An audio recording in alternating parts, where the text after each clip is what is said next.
सूरज और अभिनव दो बहुत अच्छे दोस्त थे। वे दोनों एक ही स्कूल में पढ़ते थे और साथ में कई रोमांचक यात्राएं कर चुके थे। इस बार स्कूल ने एक जंगल में ट्रिप आयोजित की थी, जहां वे दोनों और उनके सहपाठी एक हफ्ते के लिए जाने वाले थे। यह ट्रिप उनके लिए एक बड़ा रोमांचक अवसर था, क्योंकि उन्होंने पहले कभी जंगल की इतनी गहराई में जाने का अनुभव नहीं किया था। पहला दिन बहुत ही खुशनुमा था। सभी बच्चे अपने अपने कमरे में सामान रखकर होटल के लॉबी में इकट्ठा हुए।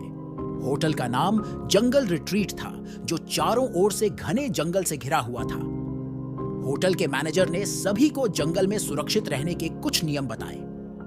सूरज और अभिनव को ये नियम सुनने में ज्यादा दिलचस्पी नहीं थी। वे तो बस जंगल की अद्भुतता को निहारना चाहते थे। शाम के समय सभी बच्चे अपने अध्यापकों के साथ जंगल की पहली झलक देखने के लिए निकले। सूरज और अभिनव हमेशा की तरह सबसे आगे थे। जैसे ही वे जंगल के अंदर गए, उन्हें एक अजीब सा सन्नाटा महसूस हुआ। सूरज ने मजाक में कहा, क्या तुमने देखा? यहां तो भूतों का बसेरा लगता है। अभिनव ने हंसते हुए जवाब दिया, शायद इसलिए हमें इतनी सावधानी बरतने की सलाह दी गई है। रात होते होते सभी वापस होटल आ गए। रात के खाने के बाद सभी बच्चे अपने अपने कमरों में चले गए। सूरज और अभिनव का कमरा सबसे आखिरी में था, जो होटल के कोने पर था। दोनों दोस्तों ने तय किया कि वे आज रात जंगल में जाएंगे और कुछ रोमांचक अनुभव करेंगे। उन्होंने अपने कमरे की खिड़की से बाहर निकलने का प्लान बनाया, ताकि किसी को पता न चले। आधी रात के समय जब सभी गहरी नींद में थे, सूरज और अभिनव अपने कमरे की खिड़की से बाहर निकले। जंगल की ओर बढ़ते हुए दोनों को दिल की धड़कनें तेज महसूस हो रही थीं। चारों ओर अंधेरा था और केवल चांद की हल्की रोशनी ही उनकी राह को रोशन कर रही थी। कुछ दूर चलने के बाद उन्होंने एक अजीब सी आवाज सुनी। दोनों ने एक दूसरे की ओर देखा और बिना बोले समझ गए कि वे दोनों डरे हुए हैं, लेकिन रोमांच के कारण आगे बढ़ते रहे। जंगल के अंदर जाते ही अजीब घटनाएं होने लगीं। पहले तो उन्हें पेड़ों की सरसराहट सुनाई दी, जो हवा के कारण नहीं थी। फिर अचानक एक चिलचिलाती हुई ठंड ने उन्हें घेर लिया। सूरज ने कहा, क्या तुम्हें भी ठंड लग रही है? अभिनव ने सहमति में सिर हिलाया। आगे बढ़ते हुए उन्हें एक पुराने खंडहर का सामना हुआ।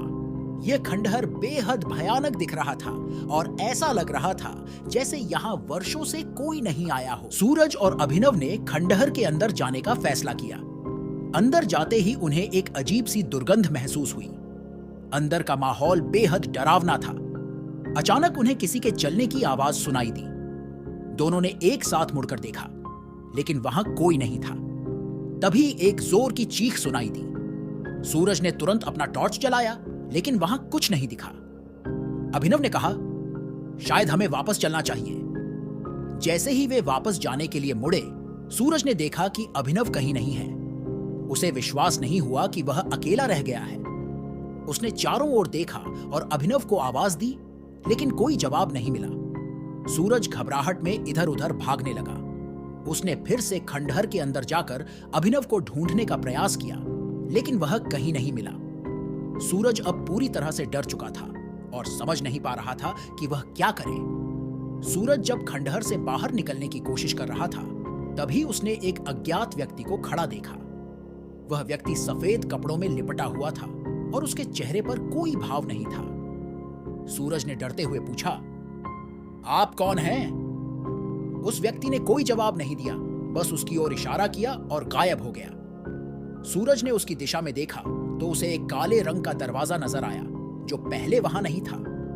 सूरज ने हिम्मत करके उस दरवाजे की ओर बढ़ने का फैसला किया। दरवाजा खोलते ही उसने देखा कि वहां एक गहरी सुरंग है। उसने बिना कुछ सोचे समझे उस सुरंग में प्रवेश किया। सुरंग के अंदर घुप अंधेरा था और सूरज को कुछ भी दिखाई नहीं दे रहा था। अचानक उसे अभिनव की आवाज सुनाई दी, जो मदद के लिए पुकार रहा था। सूरज ने आवाज का पीछा किया और आखिरकार एक छोटे से कमरे में पहुंचा, जहां अभिनव बेहोश पड़ा था। सूरज ने अभिनव को होश में लाने की कोशिश की, लेकिन वह होश में नहीं आ रहा था। तभी उस अज्ञात व्यक्ति ने फिर से प्रकट होकर सूरज पर हमला कर दिया। सूरज ने हिम्मत नहीं हारी और उस व्यक्ति से लड़ने लगा। कई संघर्षों के बाद सूरज ने आखिरकार उस व्यक्ति को हरा दिया और अभिनव को वहां से निकालने में सफल रहा। जब वे दोनों सुरंग से बाहर निकले तो सुबह हो चुकी थी और जंगल की सारी डरावनी बातें गायब हो चुकी थीं। सूरज और अभिनव किसी तरह वापस होटल पहुंचे और अपने अध्यापकों को सारी घटना बताई। सभी ने उनकी बहादुरी की तारीफ की, लेकिन साथ ही उन्हें यह भी सिखाया कि कभी भी ऐसी खतरनाक जगहों पर बिना तैयारी और जानकारी के नहीं जाना चाहिए। इस घटना के बाद सूरज और अभिनव ने यह सबक सीखा कि रोमांचक अनुभव जितने भी दिलचस्प हों, सुरक्षा और सतर्कता हमेशा सबसे महत्वपूर्ण होती है। सूरज और अभिनव दोनों जब जंगल से वापस होटल पहुंचे तो उनके चेहरे पर डर और चिंता की लकीरें साफ दिखाई दे रही थीं। उन्होंने अपने अध्यापकों को सारी घटना बताई, लेकिन उन्हें यकीन दिलाना मुश्किल था। सभी ने उनकी बहादुरी की तारीफ की, लेकिन साथ ही उन्हें यह भी सिखाया कि कभी भी ऐसी खतरनाक जगहों पर बिना तैयारी और जानकारी के नहीं जाना चाहिए। लेकिन यह घटना यहीं समाप्त नहीं हुई थी। अगले दिन सुबह सूरज और अभिनव की बातचीत में अचानक से एक नया मोड़ आया। सूरज, क्या तुमने देखा था? उस दरवाजे के पास एक औरत की परछाई भी थी? अभिनव ने पूछा। सूरज चौंक गया। नहीं, मैंने तो नहीं देखा। तुम क्या कह रहे हो? जब तुमने उस आदमी से लड़ाई की थी तो मैंने एक औरत को देखा था जो रो रही थी। मुझे लगता है कि वह हमें कुछ बताना चाहती थी, अभिनव ने कहा। हमें वापस जाकर देखना चाहिए, सूरज ने दृढ़ता से कहा। दोनों ने फैसला किया कि वे फिर से उस खंडहर की ओर जाएंगे, इस बार दिन के उजाले में। लेकिन इस बार वे अकेले नहीं थे। उनके साथ जंगल का एक अनुभवी अधिकारी रंजीत भी था, जो जंगल की हर गली मोहल्ले से वाकिफ था। जंगल में चलते हुए रंजीत ने उन्हें बताया कि वह खंडहर असल में एक पुरानी हवेली का हिस्सा है, जिसे सालों पहले एक अमीर जमींदार ने बनवाया था। उस हवेली में कई रहस्यमयी घटनाएं हुई थीं और उसे अब तक कोई समझ नहीं पाया था। जैसे ही वे खंडहर के पास पहुंचे, सूरज और अभिनव ने देखा कि हवेली के पास एक औरत खड़ी है जो रो रही है। रंजीत ने उन्हें चेतावनी दी, सावधान रहना, यह जगह बहुत खतरनाक है। सूरज और अभिनव ने औरत की ओर बढ़ते हुए पूछा, आप कौन हैं और यहां क्यों रो रही हैं? उस औरत ने जवाब दिया, मेरा नाम शिवानी है। मैं यहां अपने पति को ढूंढने आई थी, जो इस जंगल में खो गया था। रंजीत ने आश्चर्यचकित होते हुए कहा, यहां बहुत से लोग खो जाते हैं, लेकिन उन्हें ढूंढना बहुत मुश्किल होता है। सूरज ने हिम्मत करके पूछा, क्या आपने उस अज्ञात व्यक्ति को देखा था? शिवानी ने सिर हिलाया। हां, वह आदमी इस जंगल का एक पुराना निवासी था। कहते हैं कि उसकी आत्मा अब भी यहां भटक रही है। अचानक उन्होंने एक आवाज सुनी जो खंडहर के अंदर से आ रही थी। वे तीनों एक बार फिर से अंदर गए और देखा कि एक खूबसूरत लड़की वहां खड़ी है, जिसका नाम रूही था। रूही ने कहा, आप लोग यहां क्यों आए हैं? यह जगह बहुत खतरनाक है। सूरज ने जवाब दिया, हम यहां रहस्यों को सुलझाने आए हैं। क्या आप हमारी मदद करेंगी? रूही ने सहमति में सिर हिलाया और कहा, इस जगह का एक गहरा रहस्य है। इस हवेली के मालिक ने बहुत से गुनाह किए थे और अब उसकी आत्मा यहां भटक रही है। रंजीत ने कहा, हमें सावधान रहना होगा। जैसे ही वे आगे बढ़े, अचानक से एक विशालकाय सांप उनके सामने आ गया। रंजीत ने अपने अनुभव का उपयोग करते हुए सांप को काबू में कर लिया।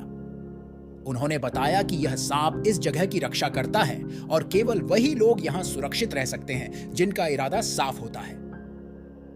सांप के चले जाने के बाद वे उस काले दरवाजे की ओर बढ़े। रूही ने दरवाजा खोला और उन्हें अंदर ले गई।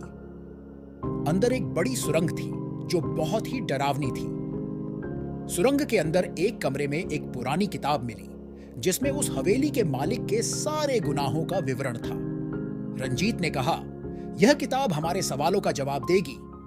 सूरज, अभिनव, शिवानी और रूही ने मिलकर उस किताब को पढ़ा और पाया कि हवेली के मालिक ने कई निर्दोष लोगों की हत्या की थी और उनकी आत्माओं को इस हवेली में बंद कर दिया था। तभी उस अज्ञात व्यक्ति की आत्मा फिर से प्रकट हुई और उसने कहा, अब तुम लोगों ने सच्चाई जान ली है, अब मेरी आत्मा को मुक्ति दिलाओ। सूरज ने हिम्मत करके पूछा, हम आपको कैसे मुक्ति दिला सकते हैं? अज्ञात व्यक्ति ने कहा, उस किताब को जलाओ और मेरी आत्मा को मुक्त कर दो। सूरज और अभिनव ने किताब को जलाया और देखते ही देखते वह आत्मा गायब हो गई। जैसे ही किताब जली, खंडहर की सारी डरावनी बातें गायब हो गईं और सूरज और अभिनव ने राहत की सांस ली। रंजीत ने कहा, अब यह जगह सुरक्षित है। तुम दोनों ने बहुत बहादुरी दिखाई है। शिवानी और रूही ने भी उनका धन्यवाद किया और सूरज और अभिनव ने सीखा कि हमेशा सतर्क रहना और सही जानकारी के साथ ही किसी जगह पर जाना चाहिए। सभी ने मिलकर उस जगह को छोड़ा और वापस होटल की ओर चल पड़े। यह घटना उनके जीवन की सबसे डरावनी और रोमांचक यादों में से एक बन गई, लेकिन असल में यह सिर्फ शुरुआत थी। जैसे ही वे होटल पहुंचे, सूरज और अभिनव को लगने लगा कि सब कुछ सामान्य नहीं है। होटल के वातावरण में एक अजीब सी उदासी और बेचैनी थी। सभी बच्चे और अध्यापक अपने अपने काम में लगे हुए थे, लेकिन सूरज और अभिनव को लगा कि कुछ गड़बड़ है। रात में जब सभी सो रहे थे, सूरज को एक अजीब सपना आया। उसने देखा कि वह उसी खंडहर में है और वहां एक पुराना जंगल अधिकारी विजय खड़ा है। विजय ने उसे कहा, तुमने सिर्फ आधा काम किया है, इस जगह का रहस्य अभी पूरा खुलना बाकी है। सूरज हड़बड़ाकर उठा और उसने देखा कि अभिनव भी जाग रहा है। मुझे एक अजीब सपना आया, सूरज ने कहा। मुझे भी, अभिनव ने उत्तर दिया। हमने अभी तक सब कुछ नहीं सुलझाया है।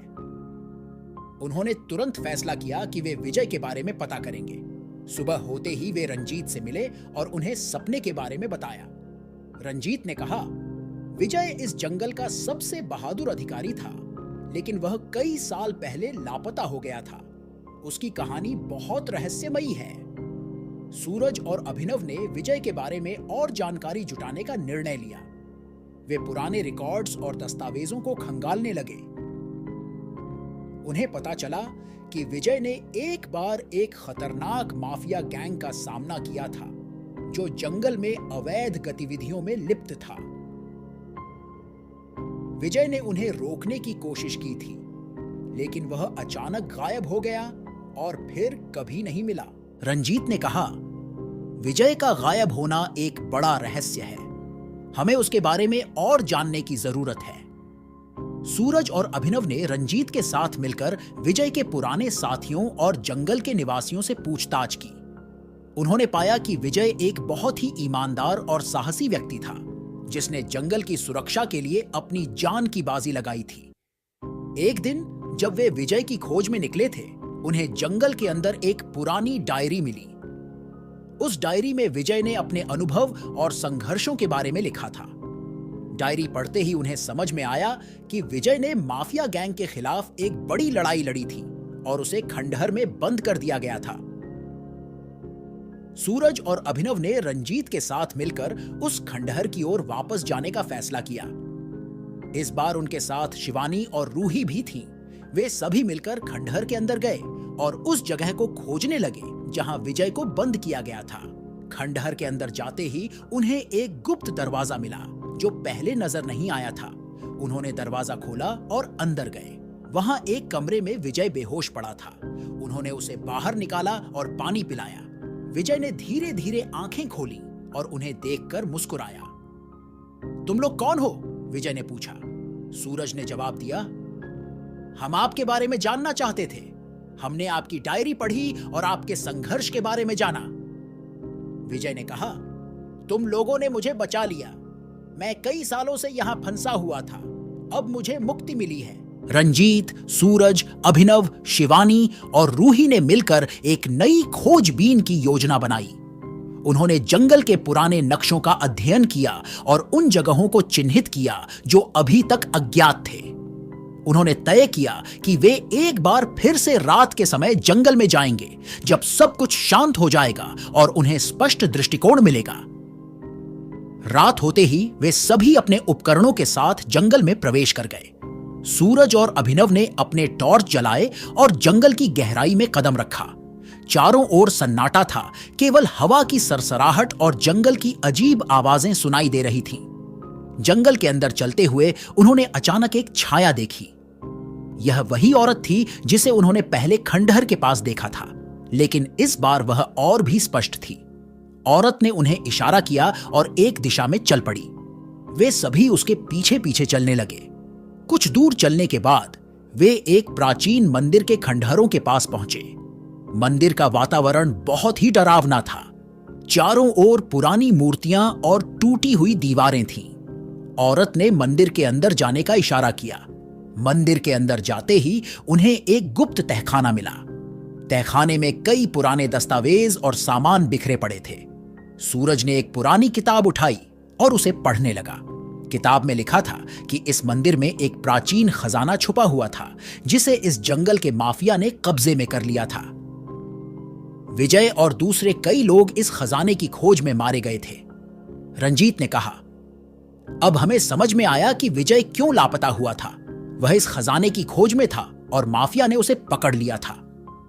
सूरज और अभिनव ने किताब को और गहराई से पढ़ा और पाया कि खजाने को खोजने के लिए उन्हें कुछ संकेतों का पालन करना होगा। संकेतों को ढूंढते हुए वे तहखाने के अंदर और भी गहराई में गए। वहां एक छिपा हुआ दरवाजा मिला, जिसे खोलने के लिए एक विशेष चाबी की जरूरत थी। रूही ने कहा, हमें यह चाबी ढूंढनी होगी। यह चाबी ही हमें खजाने तक पहुंचाएगी। सभी ने मिलकर चाबी की खोज शुरू की। कुछ ही देर में उन्हें एक पुरानी मूर्ति के नीचे चाबी मिली। उन्होंने दरवाजा खोला और अंदर एक गुप्त कक्ष में पहुंचे। कक्ष के अंदर सोने, चांदी और बेशकीमती रत्नों का ढेर था। लेकिन तभी उन्हें महसूस हुआ कि वे अकेले नहीं हैं। पीछे मुड़ते ही उन्होंने देखा कि वही अज्ञात व्यक्ति जो पहले उन्हें मिला था, अब सामने खड़ा था। सूरज ने हिम्मत करके पूछा, आप कौन हैं? अज्ञात व्यक्ति ने कहा, मैं इस खजाने का रक्षक हूं। जो भी इसके करीब आता है, उसे मेरी चुनौती का सामना करना पड़ता है। रंजीत ने कहा, हम यहां किसी बुरी नीयत से नहीं आए हैं। हम बस इस रहस्य को सुलझाना चाहते हैं। अज्ञात व्यक्ति ने उनकी बात सुनी और कहा, अगर तुम्हारी नीयत साफ है तो तुम्हें मेरी चुनौती को पार करना होगा। सभी ने हिम्मत जुटाई और चुनौती को स्वीकार किया। चुनौती के दौरान उन्हें अपनी बहादुरी, बुद्धिमानी और टीम वर्क का प्रदर्शन करना पड़ा।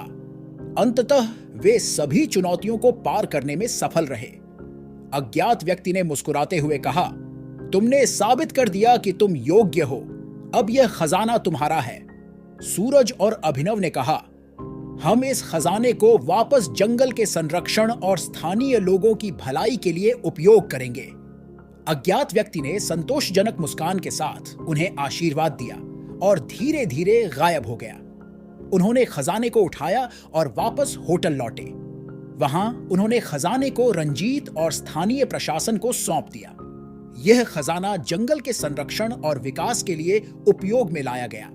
सूरज और अभिनव की इस साहसिक यात्रा ने उन्हें न केवल एक अद्भुत अनुभव दिया, बल्कि उन्हें जीवन का महत्वपूर्ण सबक भी सिखाया। उन्होंने समझा कि सच्चाई की खोज में साहस और ईमानदारी हमेशा सर्वोपरि होती है। अब वे जान चुके थे कि सच्चाई की राह में कितनी ही कठिनाइयां क्यों न हो, हमेशा ईमानदारी और साहस से उनका सामना करना चाहिए। इस घटना ने उनकी दोस्ती को और भी मजबूत बना दिया और उन्होंने यह प्रण लिया कि वे हमेशा एक दूसरे का साथ देंगे और सच्चाई के रास्ते पर चलेंगे। सभी ने मिलकर विजय का धन्यवाद किया और यह तय किया कि वे अब हमेशा सतर्क रहेंगे और कभी भी बिना तैयारी के किसी भी रहस्यमयी जगह पर नहीं जाएंगे। इस साहसिक यात्रा ने उन्हें सिखाया कि जीवन में साहस, ईमानदारी और मित्रता का कितना महत्व है। अंततः सूरज और अभिनव ने जंगल की उस खौफनाक घटना को एक नई शुरुआत के रूप में देखा और अपने जीवन में नई ऊंचाइयों को छूने की ठानी। उनकी इस कहानी ने सभी को प्रेरित किया और वे हमेशा के लिए एक मिसाल बन गए। दोस्तों, अगर वीडियो अच्छा लगा हो तो लाइक, शेयर और आप कहां से देख रहे हो कमेंट में बताना। ऐसे ही वीडियो के लिए चैनल को सब्सक्राइब कर देना। अगर आप लोगों को गेमिंग वीडियो देखना पसंद है तो हमारे चैनल प्ले ऑन गोस्टर को सब्सक्राइब कर सकते हैं। लिंक डिस्क्रिप्शन में है।